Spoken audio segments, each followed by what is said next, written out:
É uma alegria podermos juntos estudar a palavra de Deus. E nós estamos aqui estudando esse livro maravilhoso que tem conselhos tão práticos de uma vida cristã verdadeira, né? E não por outra razão que nós decidimos estudar Tiago nesse ano, também dando continuidade ao que nós ouvimos no nosso retiro, com relação a uma vida de discípulo do Senhor Jesus. Então, tudo isso tem muito a ver com o que Tiago nos ensina. Essa é a quarta aula, né? E eu coloquei como tema principal ouvir e praticar a palavra. Então, eu vou dividir aqui em duas aulas. A primeira aula nós vamos trabalhar primeiro os tópicos relativos a ouvir e alguns temas também inerentes. E na segunda aula sobre a prática em específico. E aqui também eu quero reforçar que esse versículo que eu coloquei, ele é o versículo-chave do livro de Tiago, que é Tiago 1:22, que estudaremos na próxima aula. Sejam praticantes da palavra, e não apenas ouvintes, enganando-se a si mesmos. Isso, meus irmãos, é muito precioso, porque a nossa vida cristã, ela envolve, sim, a prática. A nossa ideia não é acumular bastante conhecimento intelectual, decorar muitos versos e ter uma vida dissociada do que a gente está aprendendo. Não. A vida cristã é conhecer e viver aquilo que nós conhecemos. Fazendo aqui um breve resumo para a gente recordar o que nós já estudamos. Com o pastor Gival, nós vimos que Tiago ele mudou de atitude, né, depois que ele teve um encontro com Cristo ressurreto, que é o Tiago, que é o autor desse livro. Ele é o irmão de Jesus. E durante o ministério, em vida de Cristo, né, muitos não entenderam, os próprios irmãos e familiares de Tiago os discípulos também tiveram dificuldade de entender tudo que aquilo significava. Mas quando o Senhor Jesus morreu, venceu a morte, ressuscitou, tudo que ele disse, todas as profecias, tudo fez sentido na cabeça deles. E eles entenderam. E aquilo foi uma coisa tão forte, tão intensa, que eles entenderam plenamente o significado e tudo que eles precisavam fazer. Depois nós vemos em Atos 15, Tiago já tem um papel importante na igreja, ou seja, ele passou a participar ativamente, liderar a igreja de Deus também, ser um dos líderes da igreja de Deus. Aqui apenas para um ponto interessante, né? Que nós vemos em Atos 15 tem o Concílio de Jerusalém, e é um momento que é uma divergência na igreja. E tá havendo algumas questões tal, e a igreja se reúne para resolver aqueles problemas. O que nós podemos aprender com isso? Que a igreja de Deus é feita de pessoas imperfeitas, que buscam cada vez mais se parecer e viver uma vida igual a do nosso Senhor. E nisso, às vezes, tem algumas divergências, alguns pontos de diálogo, de discussão, e a igreja se reúne e se acerta. Isso é ser igreja. Nós vemos exemplos na própria Bíblia de que a igreja se reuniu para resolver as suas divergências, eventuais situações que surgiam. E isso é bom. Continuando, também nós vimos que Tiago, quando ele começa a carta, ele fala Tiago, servo de Deus, escravo de Deus. É muito legal isso, que ele não fala assim, Tiago, o irmão de Jesus. Não, ele entendeu. Quando Cristo ressuscitou, todo mundo entendeu que aquele era o Deus vivo, Deus encarnado, o Deus todo-poderoso, que veio para tirar o pecado do mundo. E ele entendeu que a condição dele e a nossa é uma condição de servo, de ter uma vida para servir a esse Senhor em que vale a pena, o Senhor do universo, o nosso Deus. Por isso que ele, de uma forma humilde, que tem tudo a ver com a nossa vida de humildade cristã, começa já falando, Tiago, servo de Deus. Mas um ponto importante que nós vimos é que o povo de Deus sempre teve um manual de conduta, sempre. Tivemos os 10 mandamentos, hoje o pastor falou um pouquinho sobre o livro de Provérbios, que tem conselhos valiosos para a nossa vida. Meus irmãos, o povo de Deus sempre teve a ética de Deus, essa ética que vem do alto como um diferencial muito importante. No mundo antigo, gente, os povos ímpios eram de uma barbaridade, crueldade assim absurda. Era super comum sacrifícios de crianças, de familiares, toda sorte de perversidades na área sexual e moral. E o povo de Deus, como sempre teve também esses manuais de conduta, esses manuais que mostram a vontade de Deus expressa e manifesta, eles tornaram cada vez mais o povo de Deus um povo especial, um povo que segue a vontade de Deus, um povo que vive uma ética de Deus. O livro de Tiago é mais um desses livros que traz ética cristã, que traz a ética de Deus para nós. Por isso, ele tem essa importância ímpar nas nossas vidas, que, como eu vou falar aqui no próximo tópico, a ética cristã, ela é um estilo de vida. Não é um conjunto de ideias legais que nós estudamos. Não, é muito mais. É algo que nós vivemos, que nós aprendemos, como nós estamos fazendo aqui agora, porque são duas pontas. Nós precisamos aprender, que é o que nós estamos fazendo aqui, se capacitar e viver, colocar em prática o que nós aprendemos. Isso porque a ética cristã é um estilo de vida. Nós devemos sempre buscar se parecer mais e mais com o nosso Senhor, prosseguindo para o alvo, que é parecer com Cristo Jesus. Então, nesse sentido, a ética cristã ela envolve santidade e pureza, que é a vida com a qual nós buscamos ter uma vida de santidade e uma vida de pureza, que nós vamos estudar um pouquinho mais daqui para frente. E isso traz hostilidade, que nós também vimos com o pastor Girval, com provas e, no caso em específico, tentações, né? Que, como nós vimos, as provas vêm de Deus, são para aperfeiçoar a nossa fé, e as tentações vêm do maligno. Mas, lembrando sempre que o Senhor, o Deus Todo-Poderoso, ele sempre nos ajuda. Então, meu irmão, se você está passando por uma situação difícil, uma situação adversa, é sempre a hora de você se firmar, se agarrar mais e mais em Deus e confiando nas promessas e confiando em tudo que Deus faz, em tudo que Deus é. Porque às vezes o resultado daquela situação pode não ser exatamente o que nós esperamos, mas a mão poderosa e soberana de Deus, ela sempre está no controle. E para finalizar aqui a nossa revisão, eu peguei aqui uma ideia do Gransweg, que é um dos vários comentários que eu utilizei para fazer o nosso estudo, né? A semelhança do livro de Provérbios no Antigo Testamento, a carta de Tiago é um belo buquê de boas e úteis palavras, mas elas não foram simplesmente justapostas de forma desconexa. Pelo contrário, o bloco anterior, em geral, já indica o tema que será retomado e desenvolvido na sequência.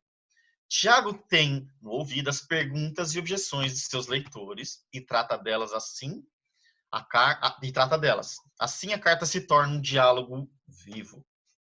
É dessa forma que nós vamos olhar essa carta, como um diálogo vivo, a palavra de Deus nas nossas vidas e que nós possamos colocar em prática tudo que nós estamos aprendendo. E o irmão que ainda não teve a oportunidade, lembrando do desafio do pastor Girval, que é tentar ir lendo o livro de Tiago, se possível, uma vez por semana. Porque a gente vai colocar dentro do nosso coração essas palavras. Eu vou ler o trecho total do que nós vamos abordar, que é do versículo 19 a 27, porém, hoje nós vamos trabalhar os versículos 19, 20 e 21. Tiago 1, versículo 19. Pode abrir a sua Bíblia. Meus irmãos, meus amados irmãos, tenham isto em mente. Sejam todos prontos para ouvir, tardios para falar e tardios para irar-se, pois a ira do homem não produz a justiça de Deus. Portanto, livrem-se de toda impureza moral e da maldade que prevalece, e aceitem humildemente a palavra implantada em vocês, a qual é poderosa para salvá-los.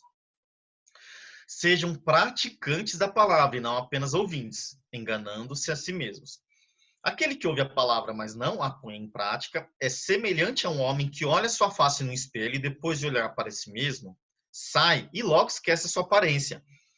Mas o homem que observa atentamente a lei perfeita que traz a liberdade e persevera na prática dessa lei, não se esquecendo o que ouviu, mas praticando-o, será feliz naquilo que fizer. Se alguém se considera religioso, mas não refreia sua língua, engana-se a si mesmo. Sua religião não tem valor algum. A religião de Deus, que Deus, o nosso Pai, aceita como pura e imaculada é esta: cuidar dos órfãos e das viúvas em suas dificuldades e não se deixar corromper pelo mundo.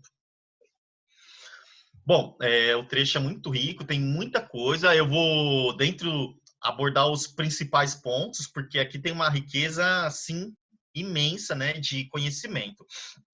Vamos começar pelo versículo 19.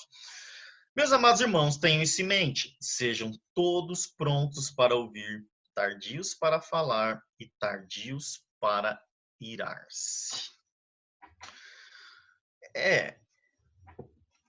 Pronto para ouvir e tardio para irar-se. Aqui eu vou começar com algumas perguntas para nós pensarmos dentro dos nossos corações. A primeira pergunta são perguntas retóricas, porque a gente já sabe a resposta, né? Você já foi magoado por palavras? Uma palavra dura, uma palavra difícil, uma palavra que às vezes te machucou muito, muito mais talvez do que até alguma coisa física, mas às vezes uma palavra magoa e a gente lembra daquele momento por muito tempo. Mas sempre nós, como cristãos, devemos também, num outro passo, lembrar o perdão. Meus irmãos, nós como cristãos, a gente não tem a opção de não perdoar. O nosso Senhor Jesus mandou a gente perdoar. Então, quer dizer, todo mundo aqui já foi magoado em algum momento. E nós devemos trabalhar o perdão. E se é difícil perdoar, pedir para Deus nos ajudar nesse processo. Mas certamente que nós fomos magoados, isso doeu muito. Porque a palavra tem um poder. A palavra, ela pode abençoar e não abençoar. E trazer e amaldiçoar. Aí a segunda pergunta, para a gente pensar. Você já magoou alguém?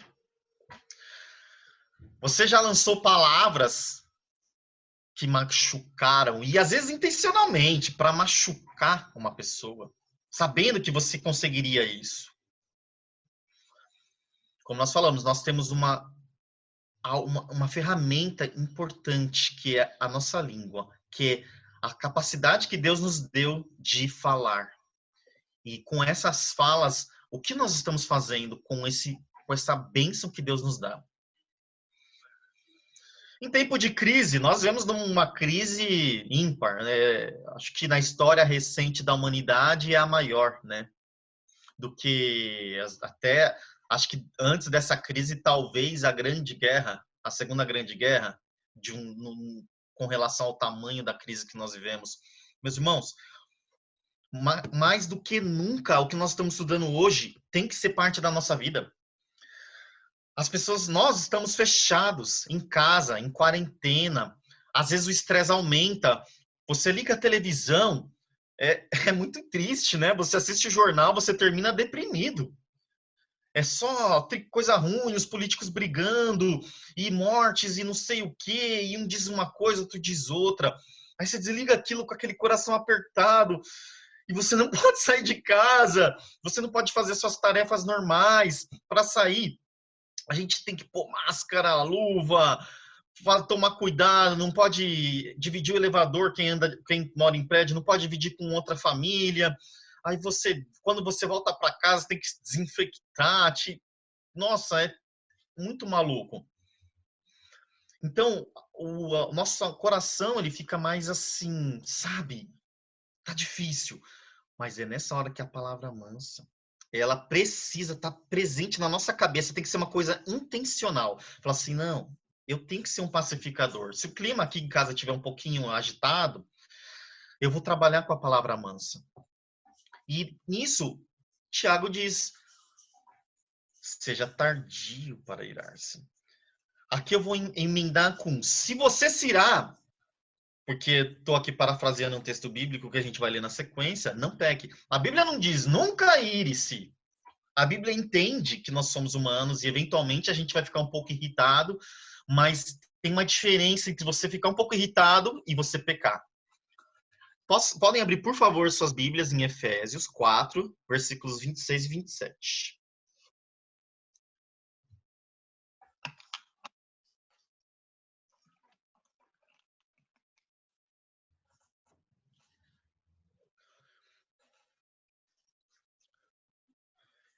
Se não deu tempo, não tem problema, eu vou ler aqui.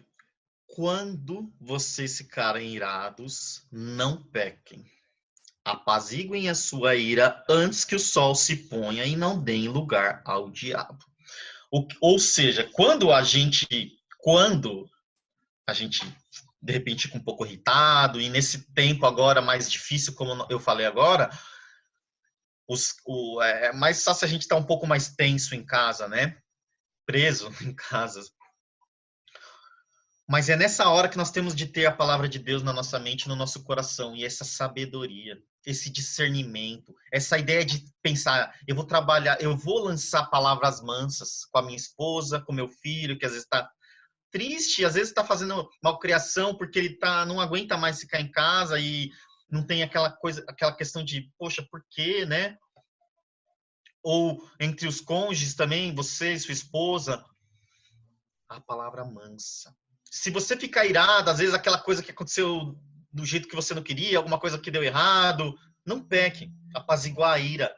Porque se a gente não apazigua, a gente vai caminhando, a gente volta para o que a gente perguntou antes, a gente começa, a ira vai crescendo e a gente passa o limite e vai para o pecado, começa a magoar a pessoa, lançar palavras duras. O que a Bíblia diz em Efésios? Nós estamos dando lugar para o diabo, porque ele começa a trabalhar e atingir o seu lar e levar o que ele mais quer, que é confusão, briga, tristeza, desentendimento. Então, sabedoria e palavra mansa. Em Provérbios 10, 19, como nós vimos, o povo de Deus sempre teve manual. Pode abrir a sua Bíblia em Provérbios, nós vamos ler 3 passagens. A primeira é em 10, versículo 19. O povo de Deus sempre teve esses manuais de conduta. E isso é uma bênção, é um tesouro precioso que Deus deixou para nós. Porque nós podemos ter uma vida muito mais feliz e uma vida que agrada a Deus seguindo o que a palavra de Deus nos ensina. Provérbios 10, 19. Olha que interessante. Quando são muitas as palavras, o pecado é presente. Mas quem controla a língua é sensato. Aquela ideia de você cometeu um erro. Aí, ao invés de você falar, puxa, errei, me perdoa. Acabou o problema. Palavra mansa. Agora, não, é porque eu queria fazer assim, você nunca me entende, você tá levando por um outro lado. Não, eu não errei, eu não reconheço isso como erro, eu não concordo, eu não vou aceitar você me... Não, você tá... Quando muitas são as palavras, o pecado é presente. Ainda que talvez você não tenha realmente errado intencionalmente, mas agora você está levando aquela divergência para um campo de briga. O pecado é presente. Mas quem tem a sabedoria, o discernimento de ler, às vezes faz a leitura da pessoa. Fala assim, poxa, será que ele tá, ou ela, irritado, um pouco mais irritado hoje está num dia difícil? Eu que estou tranquilo, eu que estou consciente nisso, eu vou acalmar ela, mesmo eu vou abrir mão do meu direito. Às vezes, poxa, eu estou cheio de direitos, mas vou abrir mão, calma. Não, vamos conversar, deixa que eu faça aqui para você, etc. Sabedoria, palavra mansa. Provérbios 15, versículo 1. Só ir um pouquinho mais para frente. Olha que interessante a resposta calma desvia a fúria, mas a palavra ríspida desperta a ira. Gente, não é a pura verdade isso? Às vezes a pessoa tá toda ali, assim, preparada para um conflito, e você fala, ai, nossa, desculpa, me enganei. A pessoa, fala assim, não, olha, mas agora, se às vezes você tá certo e a pessoa fez uma leitura errada e você responde com dureza, você pode despertar a ira na pessoa e dar lado pro diabo. Aí, uma coisa que era para reter, uma palavra mansa teria resolvido, mas uma palavra dura ou uma palavra irônica. Também isso é interessante. É importante, gostaria até de pensar um pouco sobre a ironia. Gente, cuidado com a ironia. Porque às vezes a gente fala assim, mas eu não falei nada, mas a sua ironia vira aquela palavra que machuca. Porque intencionalmente, eu não fui duro, mas a gente falou de uma forma irônica que magoou.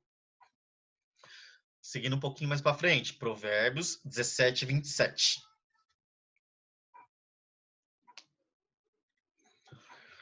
Quem tem conhecimento é comedido no falar.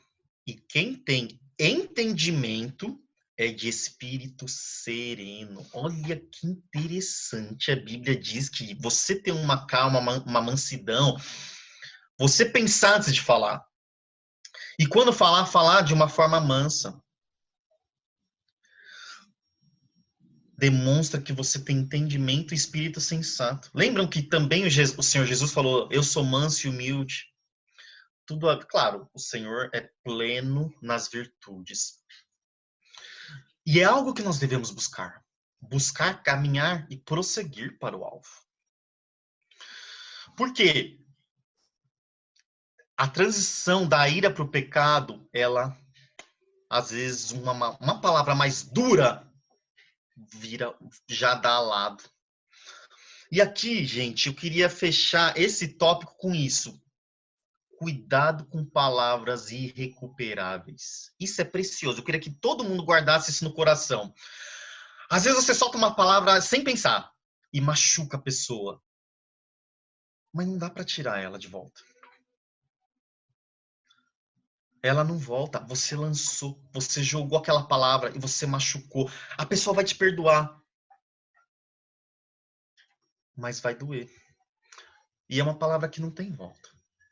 Então eu acho que aqui é um ponto bem importante de nós pensarmos. Cuidado com palavras irrecuperáveis. Porque depois que ela foi lançada, ela vai. E por mais que a pessoa vai te perdoar tudo, mas aquilo ficou. Então vamos ter esse cuidado da palavra mansa, da palavra que pode machucar. Aqui eu vou abrir para perguntas. Querido professor, fico sempre confuso quando a ira passa a ser pecado. Qual que é o momento? Será que uma ira muda é o segredo? Ou o que consegue travar a língua, mas irado está pecando? Se confundo. Palavras irrecuperáveis, sim, muito bem lembrado. Aqui já é uma outra tema. Aqui é bem importante mesmo que o Celso falou. Essa pergunta é bem legal. Realmente, é uma linha tênue e a gente tem que ter cuidado e pedir a Deus. Por quê? Dois pontos. O primeiro, sim, eu acho que se você está irado e você sabe que você vai falar alguma coisa que vai machucar e magoar a pessoa, o silenciar-se é a melhor coisa. Mas, quando Cristo fala no Sermão do Monte, cuidado, que se você odiou o seu irmão, você matou ele no seu coração, o Senhor Jesus subiu o padrão para a nossa vida cristã. Mas, o Espírito, lembra, então é impossível para nós humanos, verdadeiramente, é impossível, mas por isso que nós somos e temos o Espírito Santo de Deus em nós. A temperança, os frutos do Espírito Santo na nossa vida, pedir para Deus isso, pedir para o Espírito Santo de Deus que habita em nós controlar, porque às vezes tem pessoa que é irada, que tem todo mundo já conheceu alguém que tem um temperamento irascível, qualquer coisinha e fala, são pavio curto, né? Mas não é assim. Deus trabalha e nós quando conhecemos, entendemos, somos transformados pelo Espírito Santo de Deus. E é isso que nós estamos fazendo aqui, estudando e vendo que essa ira desmedida transborda para o pecado. E o Espírito Santo pode nos ajudar, com certeza. Só ele que pode nos ajudar a não caminhar para o pecado. É só ele que nos livra que consegue trabalhar isso. Porque antes, sem o Espírito Santo, nós somos escravos do pecado. Mas com a vida no Espírito Santo, é possível. Então, de uma forma bem simples. Sim, o melhor é você não responder, refrear a língua. E pedir para Deus ali, Deus me ajuda, Pai, e trabalha no meu coração. Porque o Espírito Santo vai te ajudar também no seu coração você não caminhar da ira para o pecado. Respondido? Sim. Ou seja, é melhor ficar com a boca fechada para que o incêndio da gente não queime o outro também, né? Muito bom, exatamente. Um dos textos que nós lemos é esse. A resposta calma desvia a fúria, mas a palavra ríspida desperta a ira. Boa analogia que você fez. Você está pegando fogo e espalha a fagulha. Estou pensando aqui, você estava falando, quando a gente fala, né? Mas nesses tempos de rede social, é importante a gente sempre também se policiar quando a gente escreve, né? Porque o outro, ele não está ouvindo o tom da nossa voz, né? Ele não está sabendo a entonação. Então, a gente vê muitas brigas aí em rede social, às vezes não é nem pelo que a pessoa quer dizer, né? Mas é com que a outra interpretou a forma como ela escreveu, né? Então, um alerta aí, não só o falar, mas hoje em dia, essa questão do escrever nas redes sociais. Sueli, agradeço pela sua colocação muito pertinente. Ainda mais nesse tempo, hoje, a nossa vida tá online, né? Mais do que nunca, o nosso contato com as pessoas está virtual. Nós estamos fazendo a nossa aula de forma virtual. Meus irmãos, o que eu vou falar sobre esse tema é: você é uma pessoa só. Não existe o Flávio do pessoal, o Flávio que te abraça, e o Flávio da rede social, que é uma outra pessoa.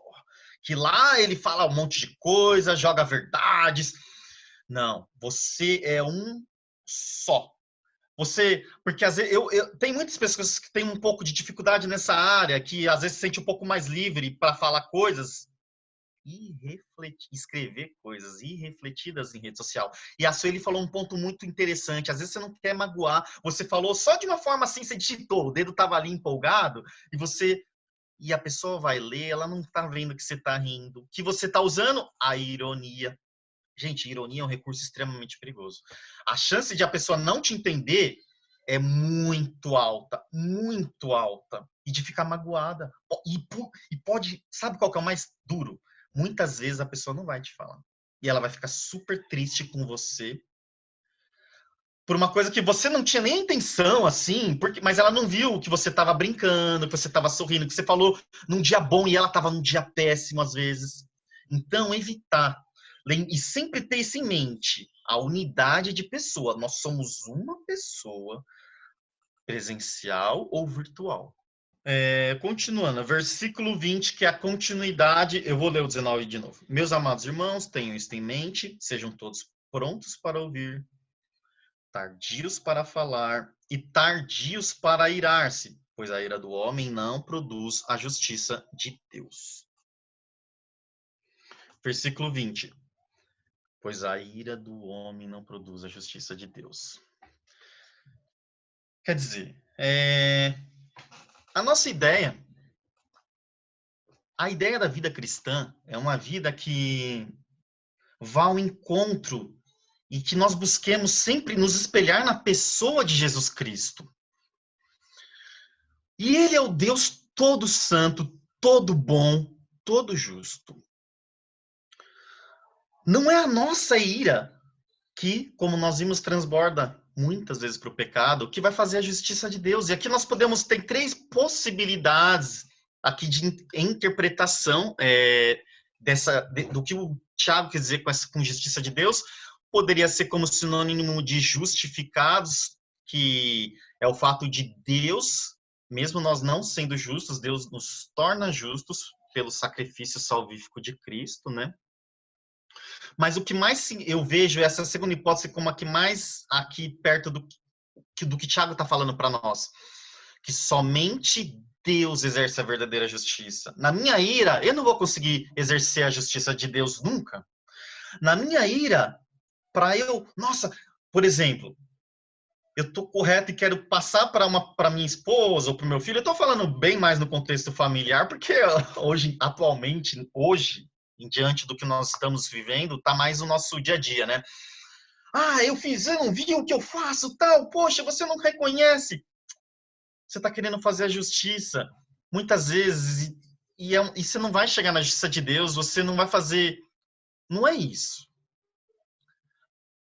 Vamos deixar para Deus exercer a justiça certa e verdadeira. Às vezes vale mais a pena a gente ficar com aquela situação e colocar talvez até um pouco de ser injustiçado, estando certo, mas usar uma palavra mansa que abranda, que acalma o coração e terminar tudo bem, porque você vai ser um pacificador. E também podemos pensar como uma atividade justa que recebe a aprovação de Deus, que nada mais é o que nós também sempre buscamos como cristãos, viver uma vida de pureza e santidade, que são as tônicas da ética cristã. Então, em resumo, a ira do homem, a nossa ira, a nossa busca pela justiça, a busca de querer estar certo, não vai atingir a justiça de Deus, não vai subir o padrão. Segundo ponto é a palavra de Deus.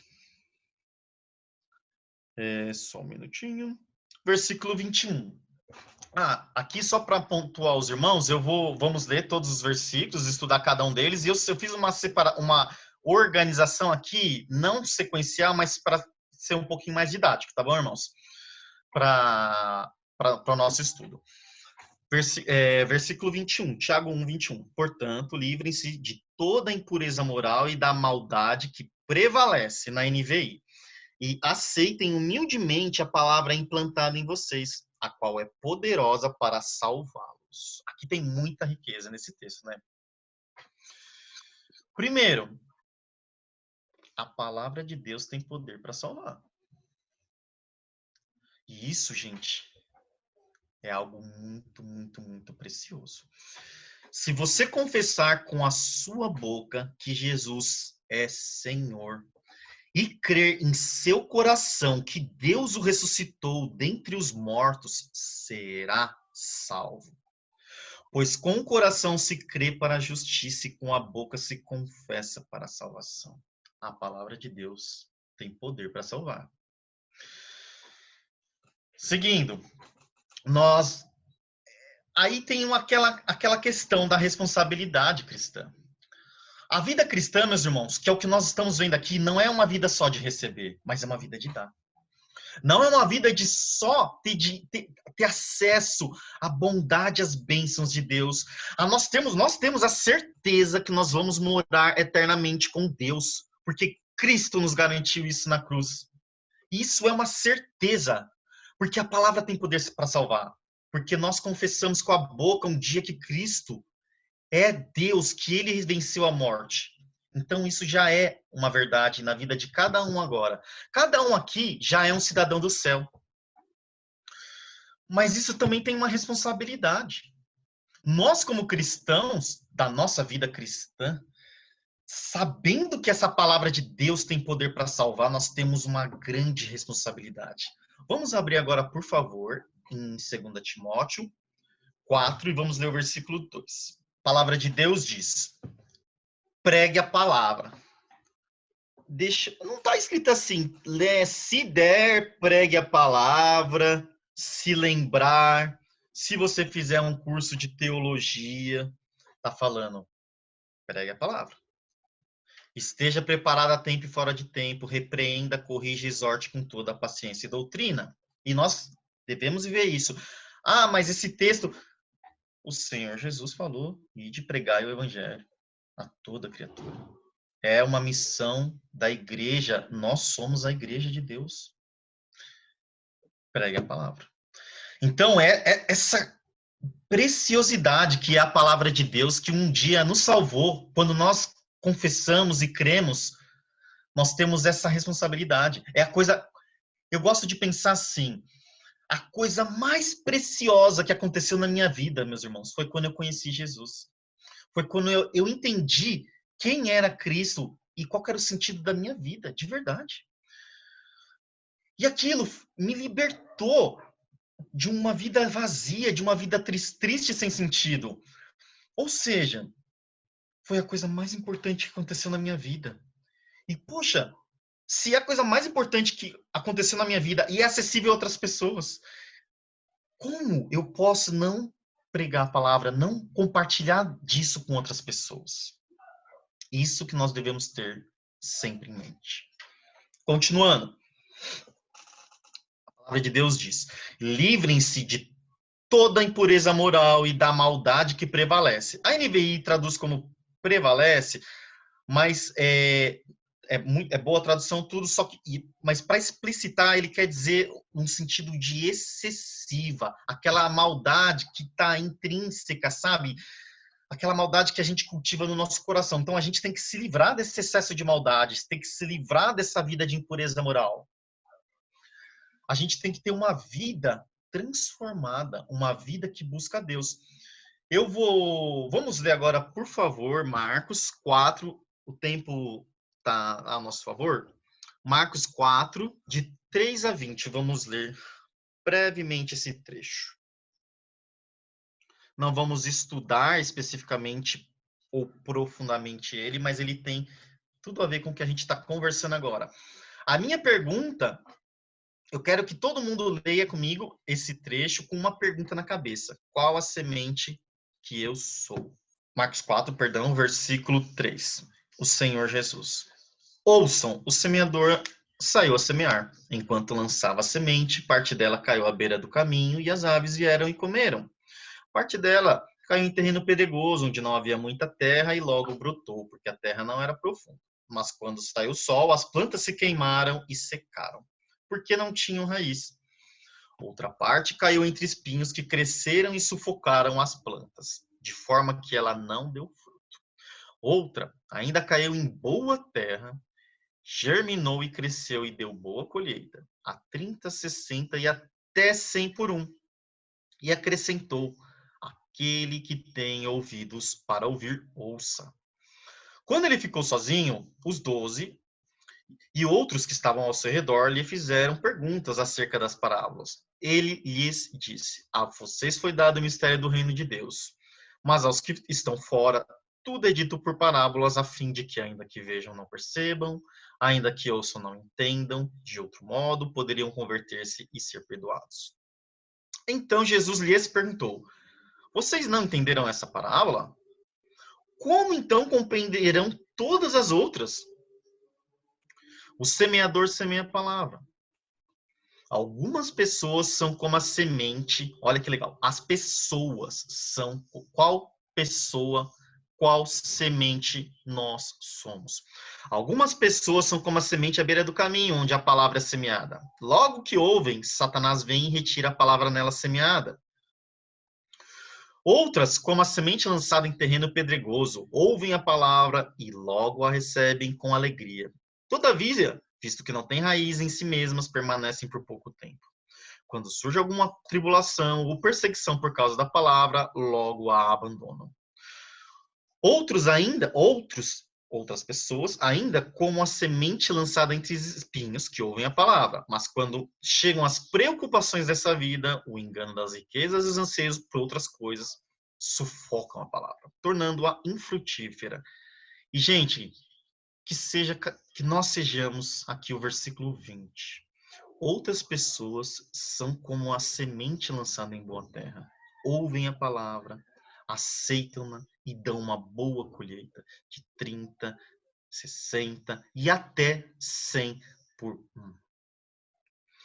Então, aqui tem tudo a ver com quando ele fala: aceitem a palavra, vivam a palavra.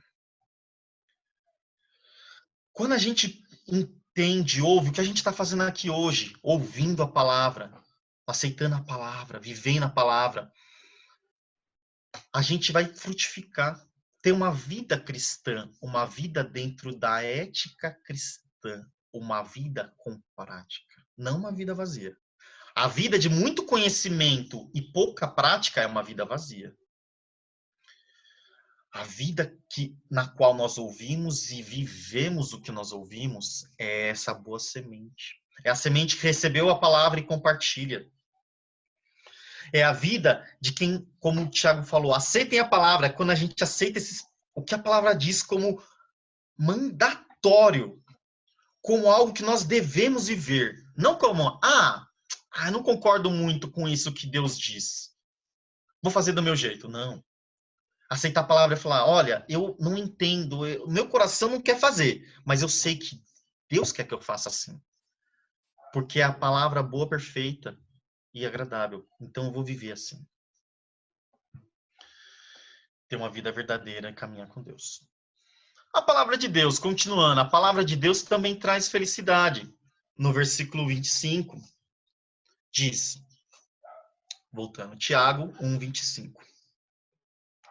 Mas o homem que observa atentamente a lei perfeita, que traz a liberdade, e persevera na prática dessa lei, não esquecendo o que ouviu, mas praticando-o, será feliz naquilo que fizer. Será feliz. Gente, não é a vida em Deus é uma vida de alegria. Quando a gente faz a vontade de Deus, não é porque Deus sabe que aquilo vai trazer felicidade. É porque Deus sabe que aquilo vai ser o melhor para nós. Deus sabe que a nossa vida vai ser muito mais completa fazendo isso. Podem, por favor, abrir em Salmo 1, vamos ler de 1 a 3. Salmo 1, de 1 a 3. Como é feliz aquele que não segue o conselho dos ímpios, não imita a conduta dos pecadores, nem se assenta na roda dos zombadores. Ao contrário, a sua satisfação está na lei do Senhor, e que seja isso na nossa vida, meus irmãos. E nessa lei medita dia e noite. E ele é como árvore plantada à beira de águas correntes, dá fruto no tempo certo, e as suas folhas não murcham. Tudo que ele faz prospera. Aqui é o que é muito importante. A nossa vida em Deus, ela tem tudo a ver com nós conhecermos a palavra, que para nós podermos praticar, nós precisamos conhecer. E é o que nós estamos fazendo aqui.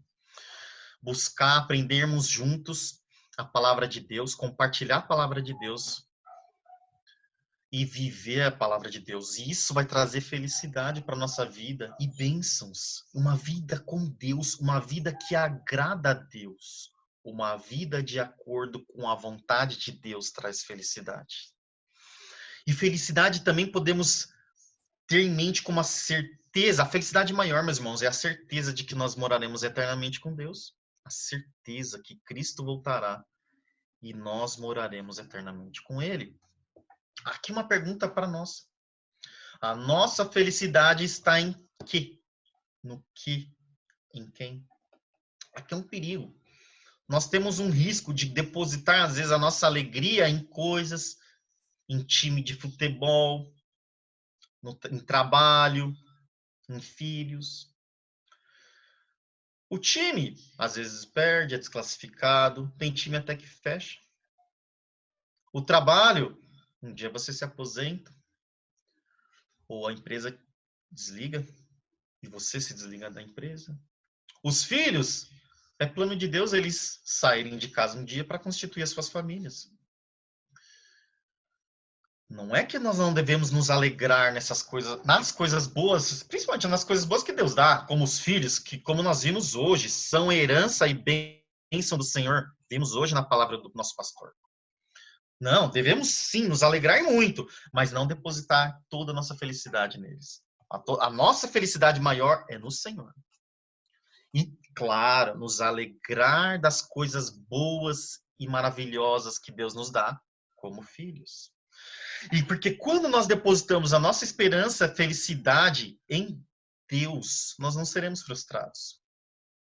Porque Deus, ele é infalível. Deus é perfeito. E ele cumpre todas as promessas dele.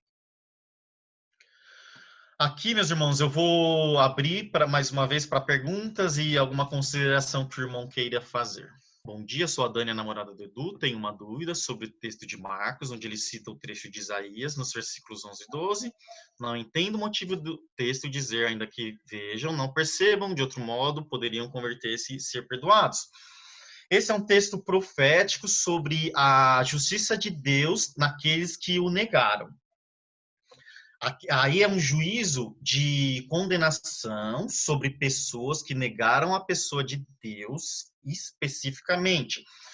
Se você também vai lembrar, por exemplo, de alguns fariseus que, quando viram Cristo fazendo grandes milagres e viram que era a ação do Espírito Santo de Deus, e eles estavam enciumados com o ministério de Cristo Jesus, e eles falaram que era obra de Beelzebub.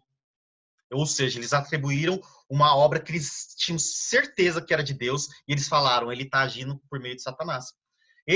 Ali era a concretização disso. Eles estavam com o coração deles petrificado, totalmente distante de Deus. Eles, voluntária e decididamente, queriam negar o Deus vivo. Então, essa é a ideia. Mas só mais um parêntese. Nos tempos de Jesus, lembra quando ele vai ao templo? A gente chama isso teologicamente de episódio da purificação do templo. E ele derruba as bancas dos mercadores, etc. Quando a gente lê, às vezes a gente não entende. Fala, nossa, que reação dura do Senhor Jesus, só porque o pessoal estava vendendo uma coisinha ou outra lá. Mas ali tem uma riqueza muito grande que quando a gente entende o que estava acontecendo ali. Naquele momento, o templo estava sendo administrado, estava tão perdido e pervertido e distante de Deus que eles tinham transformado o templo de Deus numa casa de câmbio. Como assim? A pessoa ia lá no templo de Deus fazer a oferta dela e às vezes a pessoa vinha de um país distante e queria fazer uma oferta tal, e ele chegava lá, ele nem tinha a moeda de Israel, né? Aí, o que eles fizeram? Olha que coisa triste. Eles criaram a moeda do templo. Então, mesmo que você tivesse a moeda local, o dinheiro, você tinha que fazer uma conversão financeira para comprar a moeda do templo. Aí ele olhava, o camarada estava vestido uma roupa simples, suja, tal. Ah, para você, esse carneiro custa 100 dinheiros. Ou, por exemplo, chegava um cara com roupa de linho, numa caravana, eu quero fazer um sacrifício. Ah, para você esse carneiro custa 50 mil dinheiros. Ou seja, eles tinham pervertido tanto o templo que eles tinham transformado numa casa de câmbio. E toda sorte de pecados acontecia lá. Eram as pessoas com as quais o Senhor está se referindo, que tinham um coração totalmente endurecido e distantes de Deus. Vamos para a nossa conclusão. O que nós, em um resumo geral, do que nós vimos hoje devemos ouvir mais e falar menos, o que é um desafio para nós, um desafio para mim, né, que falo bastante também. Mas a palavra de Deus, ela é a verdade. A palavra de Deus é o melhor para nós. A palavra de Deus, ela produz vida e transformação de vida em nós. Por isso que é tão importante nós termos esse tempo de ouvir, de meditar na palavra de Deus.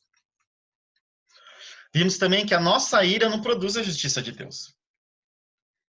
E que a ira tropeça, passou um pouquinho, ela vira pecado.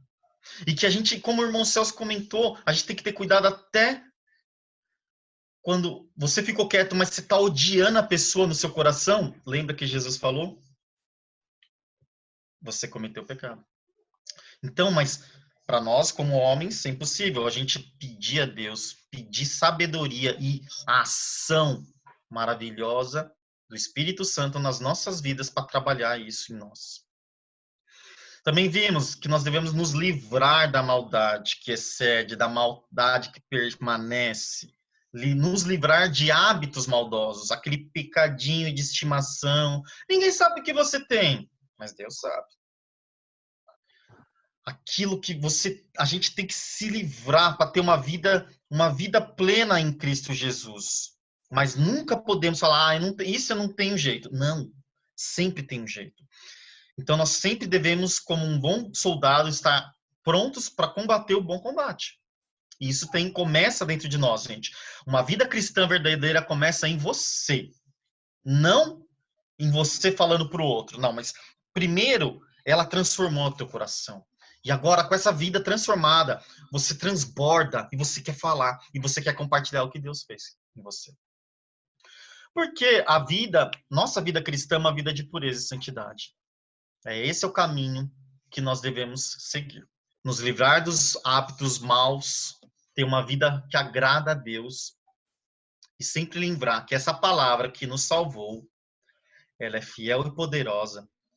E nós devemos, sim, levar essa palavra e compartilhar essa bênção tão especial que nós recebemos um dia, compartilhar com as outras pessoas.